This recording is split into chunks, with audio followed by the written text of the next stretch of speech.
माध्यम से यह देश सबों की देश बने, यह देश मधेसी का बने, थारू का बने, पहाड़ के जनजातियों का देश बने। इसके लिए हम लोग प्रथम चरण में, यद्यपि हमारी राष्ट्रीय मुक्ति क्रांति की अभी औपचारिक घोषणा भी नहीं हुई है, हम लोग माइती घर मंडला जो लोकतंत्र में बोलने का अधिकार, चलने फिरने का अधिकार, अपनी विषय को रखने का अधिकार, ये मौलिक हक अधिकार है। वहाँ पर निषेधित एरिया है वो तो नहीं, आपको पता नहीं है? वही मैं बताऊं, तो किसी भी लोकतांत्रिक देश में जहां लोकतंत्र होती है, जहां जमहूरियत होती है, वहां पर बहुत विशेष परिस्थिति में 2-4 रोज के लिए निषेधित क्षेत्र घोषणा किया जाता है। हर जगह भ्रष्टाचार हो रही है ना, पिपरा में भी हो रहा है, हर एक जगह हो रहा है। आपका तमाम जगह भ्रष्टाचार का अखाड़ा बना दिया इन लोगों। प्रमाण क्या है आपके पास? हम तो प्रमाण क्या है, मैं तो प्रमाण जुटाने का काम अख्तियार का। हम लोग देख रहे हैं, सुन रहे हैं, पत्र पत्रिका में पढ़ रहे हैं कि कहीं पर जो इच्छा होता है, सो प्रीपेड कमीशन का हिसाब किताब है, कहीं कोई सिस्टम से चल नहीं रहा है।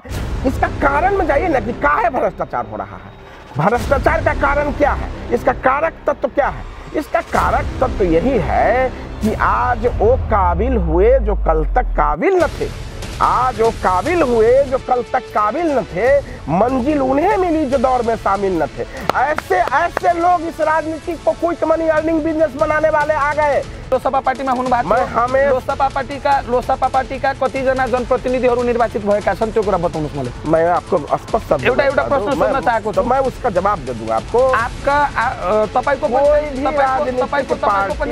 पनि त जनप्रतिनिधिहरू गएका छन्, उनलाई चाहिँ भन्नु पर्यो नि त, मधेसका जनप्रतिनिधिहरूलाई भन्नु पर्यो नि त, त्यसको विद्रोह गर्नु पर्यो। देशको विद्रोह गरेर के हुन्छ र? कोई भी राजनीतिक पार्टी एक आंदोलनकारी के जीवन में सिर्फ साधन होता है, साध्य हमारी अंतिम मुक्ति है, सुन लीजिए।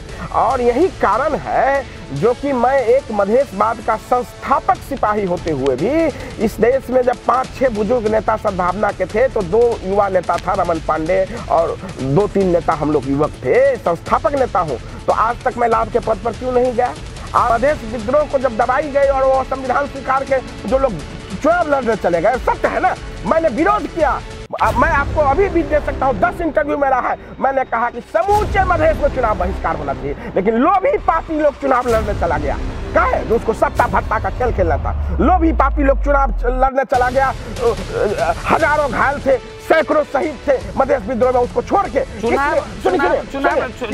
चुनाव यदि भएन भने तपाईको भनाइ अनुसार यदि चुनाव होगा ना, चुनाव होगा ना, के यो व्यवस्थालाई कसरी व्यवस्थापन गर्न सकिन्छ? अब बात ही नहीं समझने का कोशिश करें। चुनाव तब होवे ना विशाल जी, जब इस देश का मधेश, इस देश का जनजाति मधेसी बिल्कुल अधिकार संपन्न हो जाए। वह जो नेपाल का संविधान है ना, जिसको 4 वर्ण 36 जात का नेपाल, जो एक पृथ्वीनारायण शाह ने जब विस्तार किया नेपाल को, मैं एकीकरण तकीकरण नहीं कहता हूँ, पृथ्वीनारायण शाह ने धोखेबाजी से इस नेपाल का विस्तार किया। और आरोप लगा रहा है, आरोप नहीं भाई, विषय आपको बता रहा हूँ। पृथ्वीनारायण शाह ने इस देश का, नेपाल का विस्तार किया, और विस्तार करने के क्रम में उन्होंने, उनके जुबान से निकल गई जो नेपाल 4 जात 36 वर्ण का, 4 वर्ण 36 जात का साझा फुलवारी है, तो वह साझा फुलवारी यहाँ के मुट्ठी भर शासक बनने ही नहीं दिया।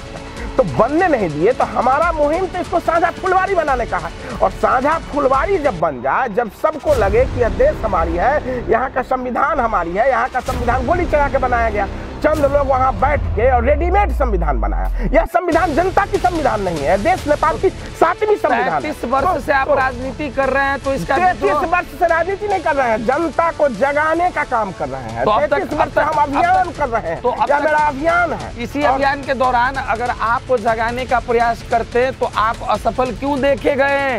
काठमांडू में असफल क्यों हुए? वहाँ पर आप ही बोले हैं दमन हुआ, मेरे पे दमन हुआ। असफलता राज्य से लड़ रहे हैं ना, आप राज्य से लड़ रहे हैं पत्रकार महोदय, आप राज्य से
दर्शकबिन नमस्कार।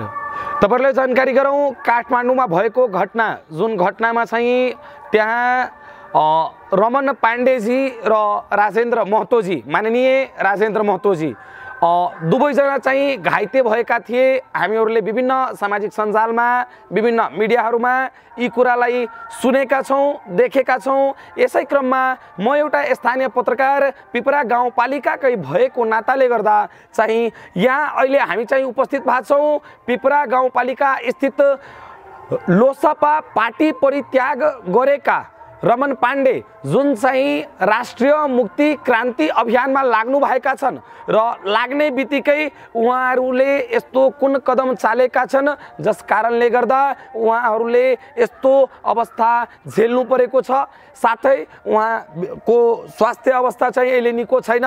त्यहाँ घटनामा के भएको थियो हामीले हेरे अनुसार विभिन्न सामाजिक सञ्जाल र मिडियाहरू मार्फत कि उहाँलाई चाहिँ एकदमै चाहिँ अवस्था निकै गम्भीर अवस्थामा हामीले चाहिँ फोटोहरू मार्फत देखेका छौँ, जुन तपाईहरुलाई अहिले हामी देखाइरहेका छौँ डिस्प्ले मार्फत। त्यो फोटो तपाईहरु देखिराख्नु भएको छ।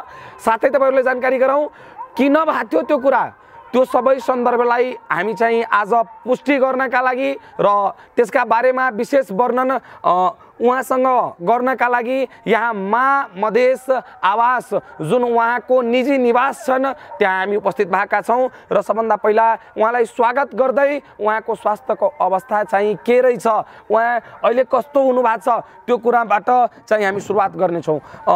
रमन पाण्डेजी, तपाईँलाई सबभन्दा पहिला गोल्डन नेपाल टेलिभिजनमा स्वागत छ। बहुत बहुत धन्यवाद पत्रकार विशाल दुबे जी। आप स्वास्थ्य अवस्था के बारे में चिंतित होके मिलने आए, इसके लिए आपको धन्यवाद। रमन पाण्डेजी, सबभन्दा पहिला तपाईसँग प्रश्न, तपाईँ चाहिँ एउटा योद्धा भनेर चिनिराख्नु भएको छ। अब टीका टिप्पणी विभिन्न प्रकारका कुरा गर्दाखेरि हाम्रो देशका जुन प्रधानमन्त्री छन् पुष्पकमल दाहाल प्रचण्डजी, उहाँमाथि पनि हुने गरेका छन्, तर तपाईमाथि एउटा धेरै किसिमका टीका टिप्पणीहरू उठेका छन्, उठिरहेका हुन्छन्। त्यो विषयमा लाग्नुभन्दा अघि सबभन्दा पहिला पुनः तपाईको स्वास्थ्यको अवस्था सोध्न चाहन्छौँ कि तपाईँ अहिले कस्तो अवस्थामा हुनुहुन्छ, के पीडा छ, अहिले कति दिन भएको छ यो घटनाको र तपाईँ अहिलेसम्म यो रेस्टमा हुनु भएको छ, हामीले जानकारी पाएका छौँ। यसका विषयमा चाहिँ आम सर्वसाधारण नागरिकलाई जानकारी गराउनुस्, जुन चाहिँ आम सर्वसाधारण नागरिक तपाईमाथि विश्वास गर्छन्, तपाईलाई चाहिँ समर्थन गर्छन्, त्यसका चाहिँ जुन एउटा चिन्ता छ त्यो चिन्ता दूर गर्न तपाईँ अलिकता पुष्टाइदिनुस् कि तपाईँ अहिले कस्तो अवस्थामा हुनुहुन्छ। ठीक ही है, स्वास्थ्य अवस्था सुधारोन्मुख है। जिस रोज हम लोग मैती घर मंडेला में निषेधित क्षेत्र को तोड़ने के लिए आगे बढ़ रहे थे तो काठमांडू के भद्रकाली में प्रहरी ने बैरिकेटिंग किया और बैरिकेटिंग करके हम लोगों को वहां रोक के हम लोगों पर निर्ममतापूर्वक प्रहरी दमन हुआ और उस दमन से कई साथी हम लोग घायल हुए। हमारे नेता राजेंद्र महतो जी घायल हुए, मैं घायल हुआ, फिर भूतवीर हॉस्पिटल के ट्रामा सेंटर में हमारी इलाज चली, फिर वहाँ से डिस्चार्ज हुआ और फिर डिस्चार्ज होने के बाद काठमांडू में ही कुछ दिन रुक के फिर मैं घर पर अभी आराम में आ गया हूँ। मिला जुला के स्वास्थ्य अवस्था सुधारोन्मुख है, परंतु हमारा जो ये मिशन है राष्ट्रीय मुक्ति क्रांति का मिशन, इस मिशन को पूरा करने के लिए बूट खाना, लाठी खाना, प्रहरी का दमन सहना यह कोई महत्वपूर्ण बात नहीं है। इस तरह का अत्याचार अन्याय तो हम लोगों के ऊपर विगत 33 वर्षों से हो रही है। सद्भावना पार्टी से लेके और राष्ट्रीय मुक्ति क्रांति अभियान तक का जो यह क्रम है हम लोगों का, उसमें अनगिनत बार घायल होना, एम्बुलेंस पर लदना, हॉस्पिटल जाना, ये सब तो एक आंदोलनकारी के जीवन में यह सहज ही प्रक्रिया होती है। तो इसको पाण्डेजी, सबभन्दा पहिला तपाईसँग प्रश्न म के राख्न चाहे, तपाईँ स्वास्थ्य लाभ तपाईको अलिकता मिलाजुलाई र तपाईँ निको अवस्थामा हुनुहुन्छ, हामीले राख्ने प्रश्नको जवाब दिने अवस्थामा हुनुहुन्छ तपाईँ? तब तो दे रहा हूँ, सुधारोन्मुख है, अब कुछ पीड़ा है अब बूट से बैरिकेटिंग जहाँ हुई थी, जहाँ हम लोग को आगे नहीं जाने दिया। ठीक छ, यो विषयमा हामी चाहिँ प्रवेश गर्नुभन्दा अघि तपाईसँग एउटा के आग्रह गरे, तपाईको एउटा छोटै अभियान छ, हिन्दी अभियान तपाईँ बोलिराख्नु भएको छ, त्यसको तपाईँको चाहिँ एउटा छुट्टै चाहिँ धारणा रहेछ।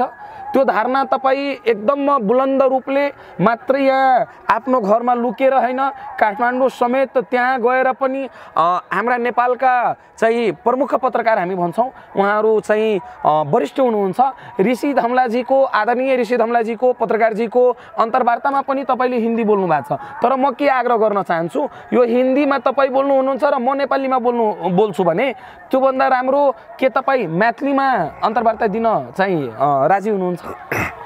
ऐसा है कि मधेश में मैथिली बजिका त्यो तपाईको स्वतन्त्रता छ, त्यसमा हस्तक्षेप गर्न मलाई मिल्दैन। आपकी विषय आ गई।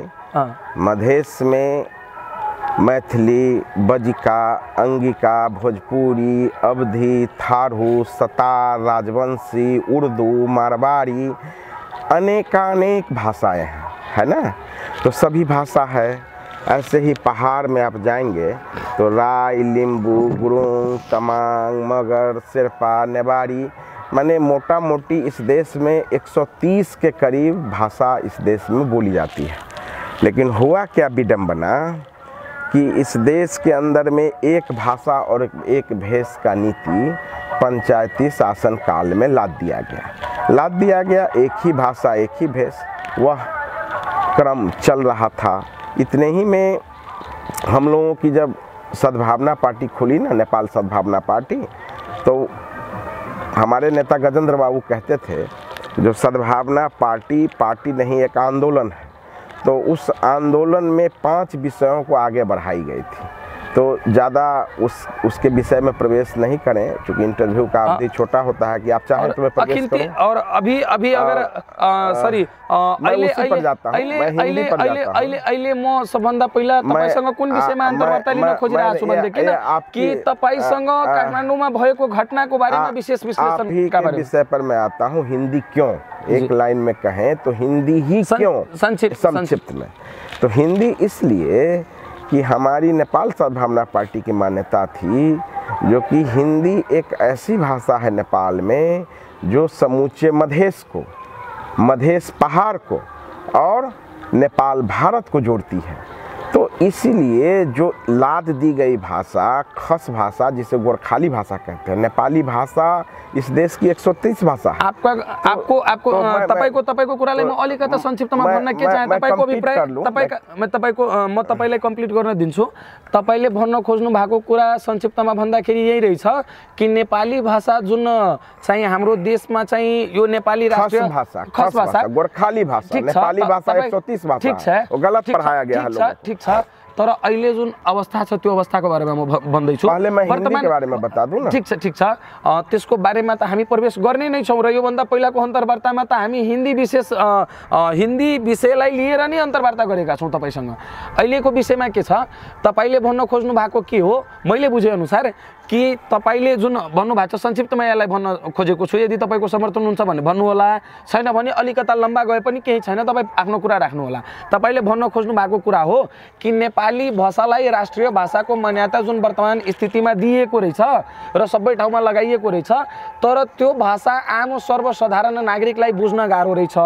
किनभने म पनि स्थलगत रिपोर्टिङ गर्दाखेरि त्यो हिन्दी बुझ्छन्, मैथिली बुझ्छन् हाम्रो मधेसमा हेर्दाखेरि, तर नेपाली भाषा भन्दाखेरि उहाँ बुझ्न चाहिँ उहाँहरूलाई गाह्रो हुन्छ।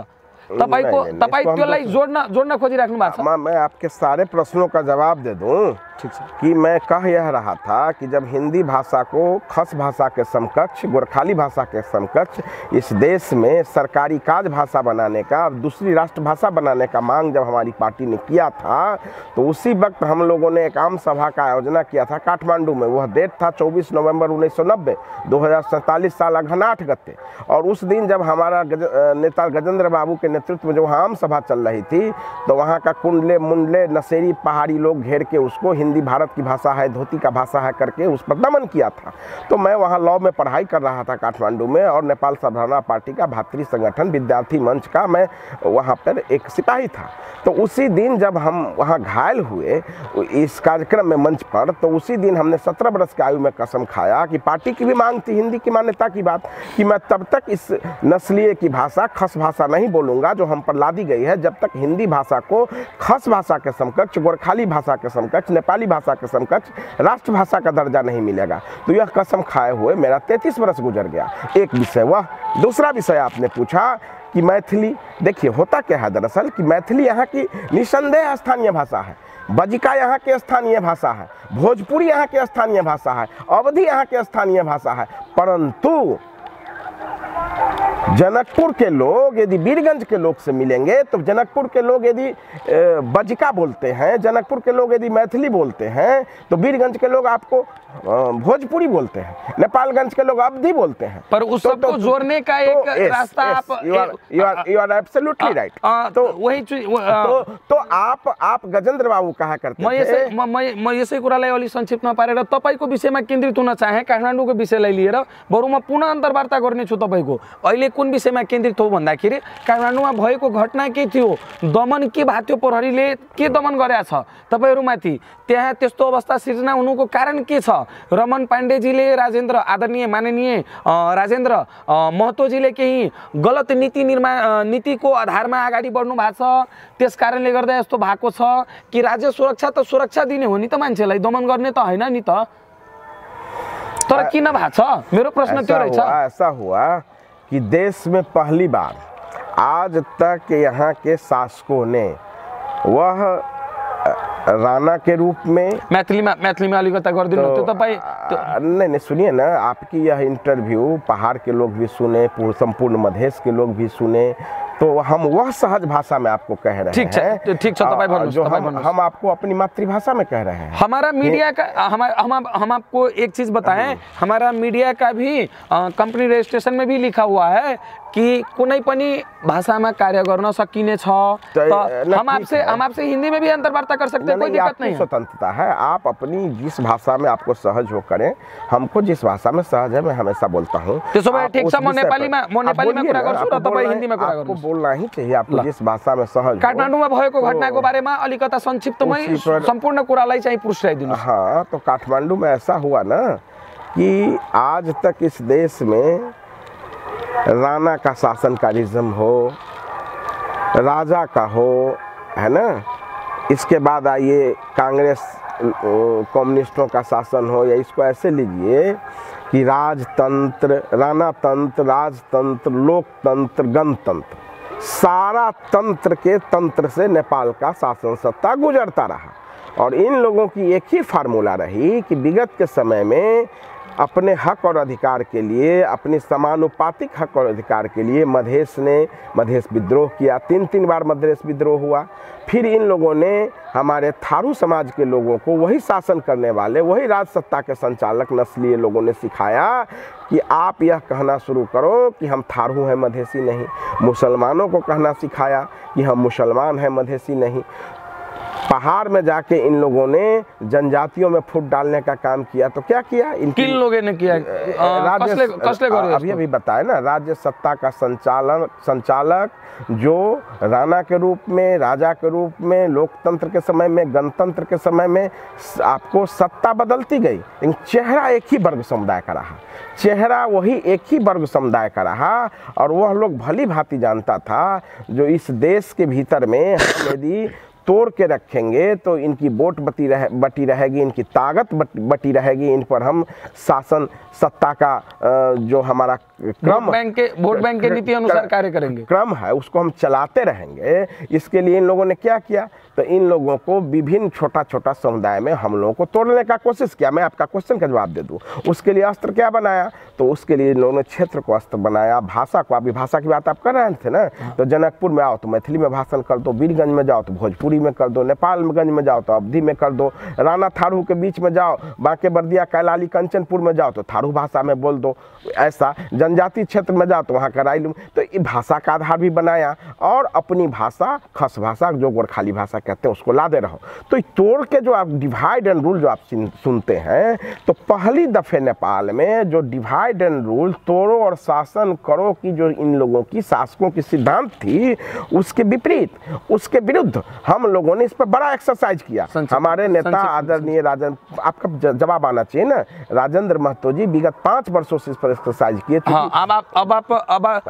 अहिले तपाईँ चाहिँ त्यो विषयमा प्रवेश गर्नु भएको छ र संक्षिप्तमा के भन्नुस्? मेरो 3वटा प्रश्नको जवाब दिनुस्। ये आने दीजिए ना, 3वटा प्रश्न के छ, एकचोटी सुनिए। आंदोलन था, तो फिर ये प्रश्न छूट जाएगा ना। इस प्रश्न का जवाब ऐसे ये प्रश्न छूट जाएगा आपका विशाल जी।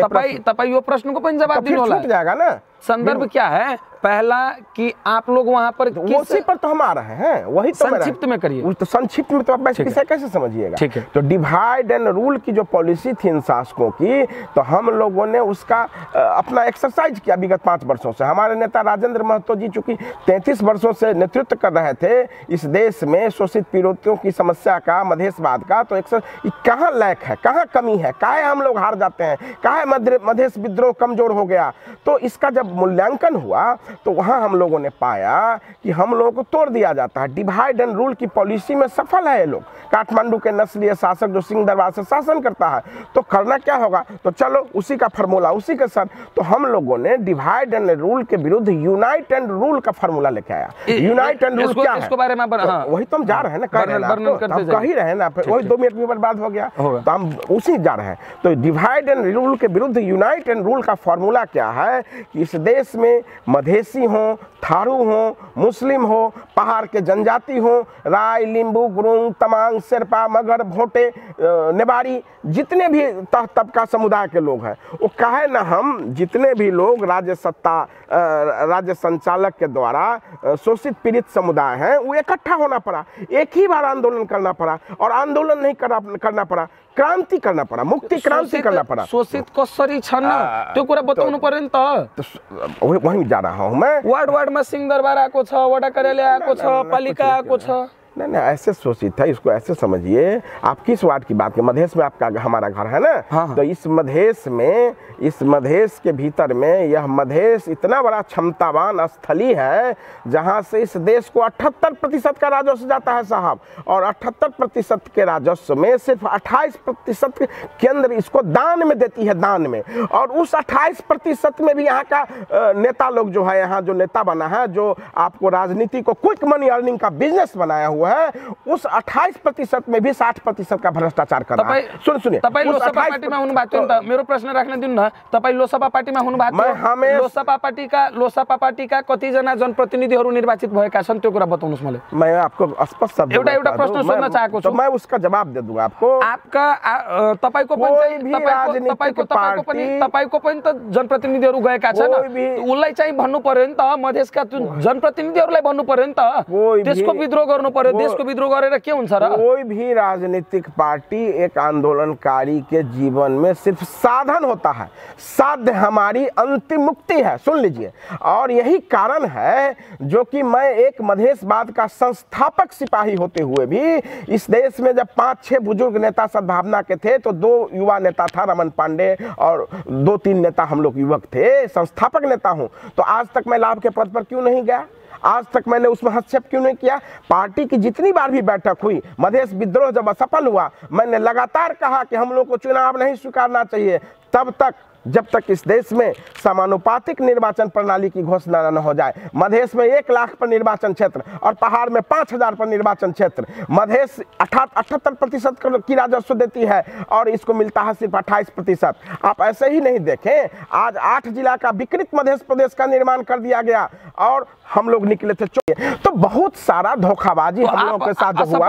असफल क्यों रमन पांडे? असफल क्यों? बिल्कुल हम स्वीकारते हैं ना, हम स्वीकारते हैं ना आपका कि उम्र हमारा नेतृत्व, आपका ये राजनीति तो हम लड़ ही रहे हैं। राजनीति का क्रम कितने दिन से जारी है? राजनीति ये जो अभियान है हमारे खुद को सिपाही बताते हैं, हम लोगों खुद को सिपाही बताते हैं, नेता बनने का कोशिश नहीं किया शुरू से। हमने कहा कब बनिएगा? आप ऐसे समझिए कि नेता नहीं पहरेदार हूं, मां मधेश का वफादार हूं। जिंदगी में सिर्फ यही सोचा कि मुक्ति क्रांति के लिए कैसे अपने को, हम लोगों के जैसे बहुत सारे ऐसे लोग हैं पूरब से पश्चिम तक जो झोंक सके। सुनिए, तो यह चुनावी प्रक्रिया से कुछ लोगों को फायदा होता है, कुछ लोग अपना परिवार का निर्माण करते हैं, इससे कभी मुक्ति नहीं मिलेगी शोषित पीड़ित जनता को। प्रक्रिया ही गलत है ना। कई पालिका को अवस्था कस्तो छ बताउनुस् न। ओहो, हम तो पहले ही निवेदन किए ना साहब। सिर्फ एक पालिका की बात आप करते हैं, सिर्फ 28% की बजट विनियोजित होती है मधेश में और उसमें 60% का भ्रष्टाचार होता है। तो ये भ्रष्टाचार, इससे क्या मुक्ति मिले? रमन पांडे देश के लिए लड़ने वाला सिपाही है। हिंदी में बात करता हूं आपसे। रमन पांडे देश के लिए लड़ने वाला सिपाही है जो बोलता है, बुलंद आवाज से बोलता है, बुलंद आवाज से बोलता है। लेकिन रमन पांडे का पालिका का अवस्था क्या है आप बताइए? एकदम अच्छा अवस्था है आपका, विकास हुआ है? क्या हुआ है आपके पालिका में? राष्ट्रीय मुक्ति क्रांति आपके पालिका में क्या विकास हुआ? सीधा समूचे मधेश का अवस्था कह दिए साहब। पालिका में प्रश्न बताऊं ना, पालिका मधेश में ही आता है ना। हाँ, समूचे मधेश का अवस्था दयनीय है। यहाँ तो योजना बिक रही है साहब, प्रीपेड कमीशन यहाँ लिया जाता है। पिपरा पालिका को कुराली का हर एक जगह का अवस्था मैं कहता हूँ आपको। पिपरा तो छोड़े, पिपरा सही थोड़ी मधेश। तो आप स्थानीय है, पिपरा का आपका अधिकार बनता है इस पर केंद्रित होकर बात करने का। एगो पिपरे का समस्या नहीं ना है, समूचे मधेश का समस्या है ना, देश। तो बोल दीजिए, आप बोल दीजिए जो पिपरा गाँव पालिका एकदम संपन्न है, समृद्ध है, सुखी है। हम तो कह रहे हैं कि हर जगह भ्रष्टाचार हो रही है ना। पिपरा में भी हो रहा है, हर एक जगह हो रहा है। आप करें तमाम जगह भ्रष्टाचार का अखाड़ा दिया इन लोगों। प्रमाण क्या है आपके पास? हम तो प्रमाण क्या है, मैं तो प्रमाण जुटाने का काम अख्तियार का। हम लोग देख रहे हैं, सुन रहे हैं, पत्र पत्रिका में पढ़ रहे हैं कि कहीं पर जो इच्छा होता है सो प्रीपेड कमीशन का हिसाब किताब है, कहीं कोई सिस्टम से चल नहीं रहा है। इसका कारण में जाइए ना कि काहे भ्रष्टाचार हो रहा है। भ्रष्टाचार का कारण क्या है, इसका कारक तत्व क्या है? इसका कारक तत्व यही है कि आज वो काबिल हुए जो कल तक काबिल न थे। आज वो काबिल हुए जो कल तक काबिल न थे, मंजिल उन्हें मिली जो दौर में शामिल न थे। ऐसे लोग इस राजनीति को क्विक मनी अर्निंग बिजनेस बनाने वाले आ गए जो किस किस पार्टी में थे। शामिल न थे तो आप शामिल थे, तो आप क्यों नहीं? अरे सुनिए ना, मेरा लक्ष्य नहीं है ये सब करना, मेरा लक्ष्य नहीं। मेरा लक्ष्य तो समग्र मुक्ति क्रांति है, जिसके लिए मैंने राष्ट्रीय मुक्ति क्रांति का दामन थामा है। वो मेरा यही सब काम है। वो तो समग्र राष्ट्रीय मुक्ति क्रांति करके एक एक व्यक्ति को अधिकार संपन्न बनाना है। इसके लिए मैं अपने को झोंक के रखा है ना विगत 33 वर्षों से। यही सब काम है, इसी सब सिस्टम से काम होगा ना। यहाँ जो मन हुआ सो। मधेश विद्रोह को जब दबाया गया और मधेश विद्रोह को जब दबाई गई और वो संविधान स्वीकार के जो लोग चुनाव लड़ने चले गए, सत्य है ना, मैंने विरोध किया। मैं आपको अभी भी दे सकता हूं, 10 इंटरव्यू मेरा है। मैंने कहा कि समूचे मधेश में चुनाव बहिष्कार होना चाहिए, लेकिन लोभी पापी लोग चुनाव लड़ने चला गया। काहे? जो उसको सत्ता भत्ता का खेल खेलना था। लोभी पापी लोग चुनाव लड़ने चला गया। हजारों घायल थे, सैकड़ों शहीद थे मधेश विद्रोह में, उसको छोड़ के। चुनाव यदि भए न भने तपाईको भनाइ अनुसार यदि चुनाव होगा ना, चुनाव हुँदैन भने के यो व्यवस्थालाई कसरी व्यवस्थापन गर्न सकिन्छ? अब बात ही नहीं समझने का कोशिश करना। चुनाव तब होवे ना विशाल जी, जब इस देश का मधेश, इस देश का जनजाति मधेसी बिल्कुल अधिकार संपन्न हो जाए। वह जो नेपाल का संविधान है ना, जिसको 4 वर्ण 36 जात का नेपाल, जो एक पृथ्वीनारायण शाह ने जब विस्तार किया नेपाल को, मैं एकीकरण तकीकरण नहीं कहता हूं, पृथ्वीनारायण शाह ने धोखेबाजी से इस नेपाल का विस्तार किया। और पृथ्वीनारायण शाह पर आप आरोप लगा रहे हैं। सुनिए, आरोप नहीं भाई, विषय आपको बता रहा हूं। पृथ्वीनारायण शाह ने इस देश का, नेपाल का विस्तार किया और विस्तार करने के क्रम में उन्होंने, उनके जुबान से निकल गई जो नेपाल 4 जात 36 वर्ण का, 4 वर्ण 36 जात का साझा फुलवारी है। तो वह साझा फुलवारी यहाँ के मुट्ठी भर शासक बनने ही नहीं दिया आज तक। तो बनने नहीं दिए तो हमारा मुहिम तो इसको साझा फुलवारी बनाने का है। और साझा फुलवारी जब बन जाए, जब सबको लगे कि यह देश हमारी है, यहाँ का संविधान हमारी है, यहाँ का संविधान गोली चला के बनाया गया, चंद लोग वहां बैठ के और रेडीमेड संविधान बनाया। यह संविधान जनता की संविधान नहीं है, देश नेपाल की 7वीं संविधान है। 33 वर्ष से आप राजनीति कर रहे हैं, तो इसका 33 वर्ष से राजनीति नहीं कर रहे हैं, जनता को जगाने का काम कर रहे हैं। 33 वर्ष से हम अभियान कर रहे हैं, यह मेरा अभियान है। इसी अभियान के दौरान अगर आप जगाने का प्रयास करते तो आप असफल क्यों देखे गए? काठमांडू में असफल क्यों हुए? वहां पर आप ही बोले हैं दमन हुआ मेरे पे, प्रहरी दमन हुआ। असफलता राज्य से लड़ रहे हैं ना, आप राज्य से लड़ रहे हैं पत्रकार महोदय, आप राज्य से लड़ रहे हैं तो राज्य के पास गोली है, बंदूक है, शासन है, सत्ता है, तो राज्य आपको दबाया, राज्य दबाया तो फिर और मजबूती के साथ हम लोग क्या कहते हैं? प्रश्न करिए। उसी तो कह रहे हैं ना कि नेपाल को 4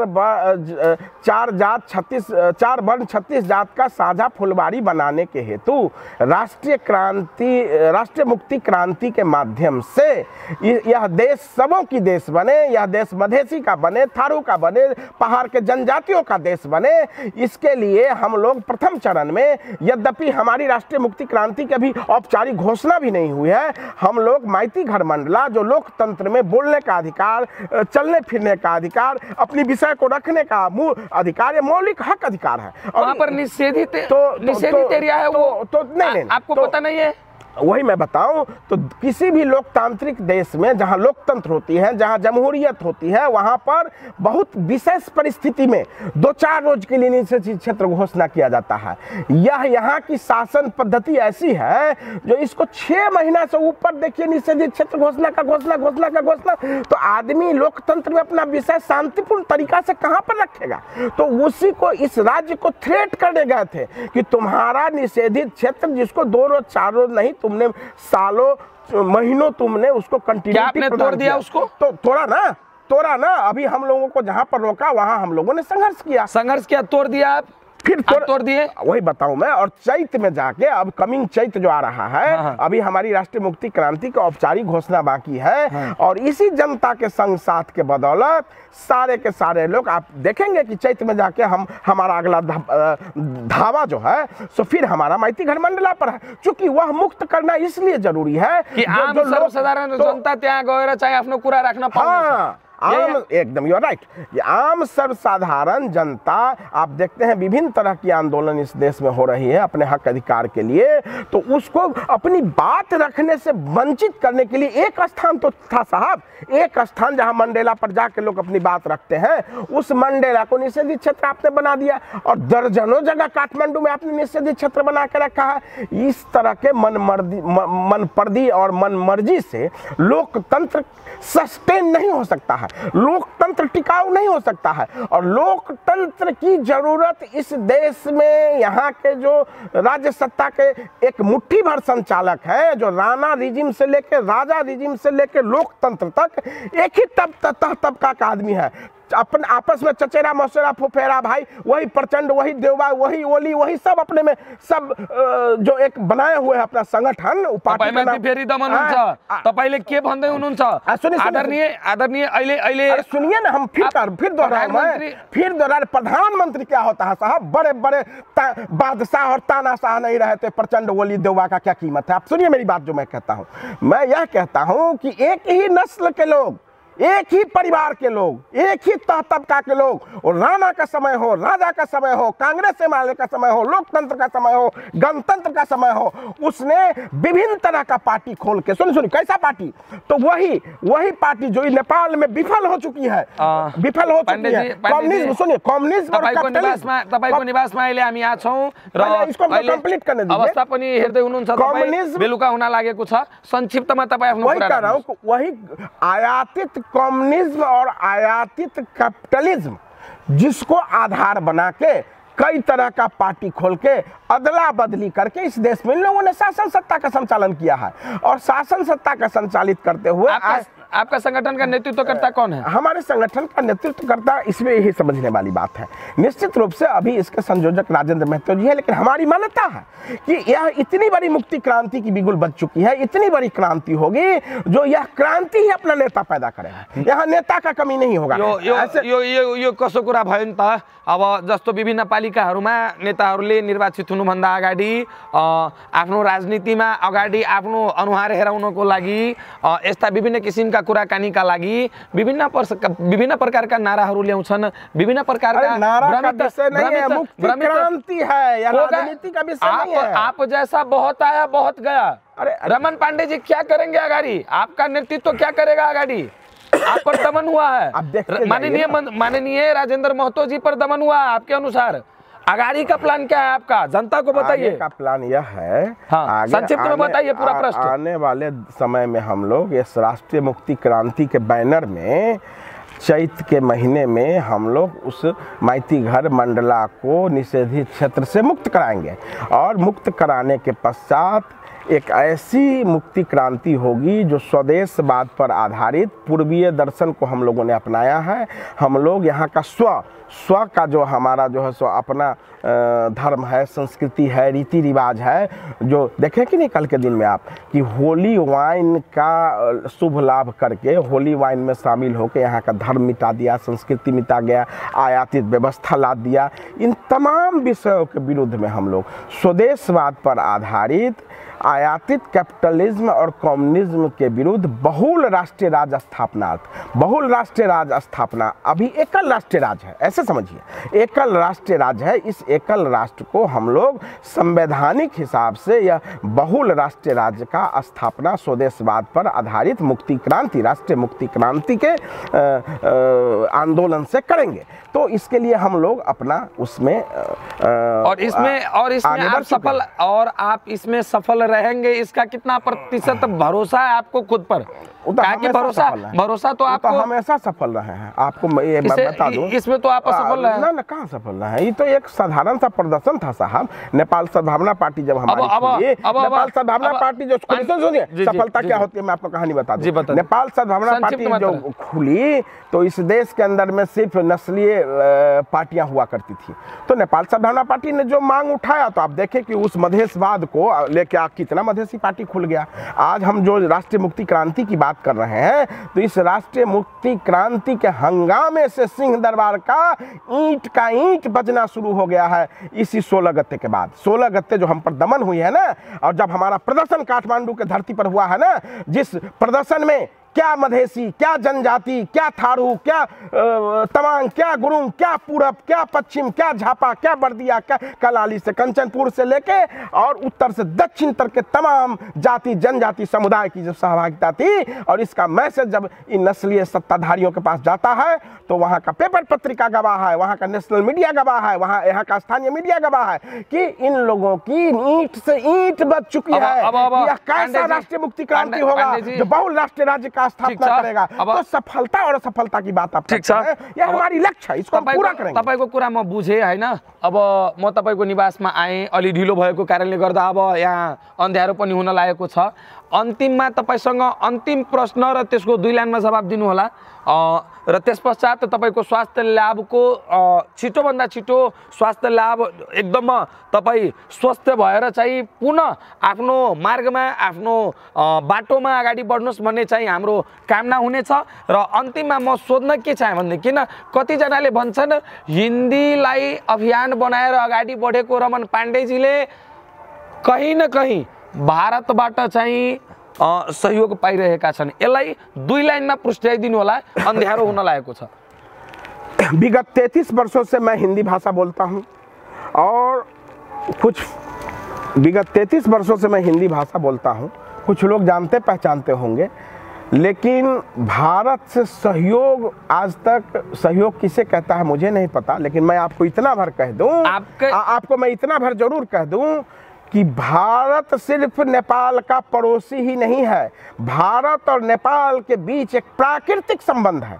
और वह प्राकृतिक संबंध हम लोगों का जो संबंध है, भारत तो हमारी पूर्वज राष्ट्र है साहब, और भारत पूर्वज राष्ट्र है तो पूर्वज राष्ट्र को पूर्वज राष्ट्र न कहा जाए तो क्या कहा जाए?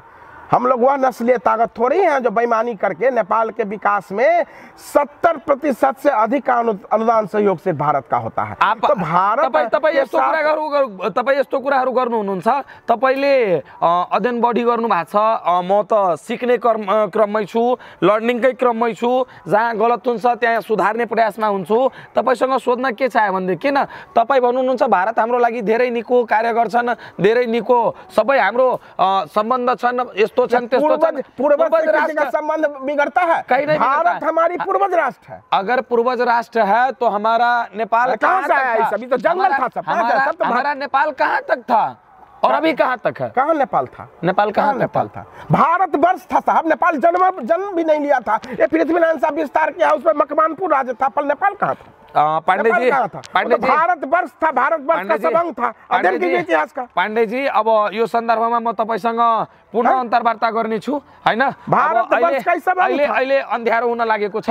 अन्तिममा म तपाईलाई के भन्न चाहे, तपाई आम सर्वसाधारण नागरिकलाई तपाईकै क्रममा यहाँ पिपरा गाउँपालिकाबाट नै 2-4 जनाको फोन आएको रहेछ।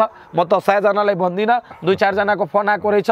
रमनजी माथि यस्तो भएको छ, तपाई एउटा स्थानीय पत्रकार भएको नाताले गर्दा उहाँ एउटा राम्रो काम गरिराख्नु भएको छ, राम्रो गरिराख्नु भएको छ कि खराब? कभी भी स्थानीय नहीं होते हैं, पत्रकार राष्ट्रीय होते हैं। पत्रकार आप राष्ट्र का काम कर रहे हैं, आप फोर्थाई हैं, आप चौथी अंग हैं, लोकतंत्र का स्तंभ है, इसीलिए स्थानीय क्या होता है? धन्यवाद। फोर्थाई है, आप लोग हैं तो लोकतंत्र जिंदा है, और उस लोकतंत्र की जरूरत सबसे अधिक इस मधेश को है, जनजाति को है, उन लोगों को नहीं है।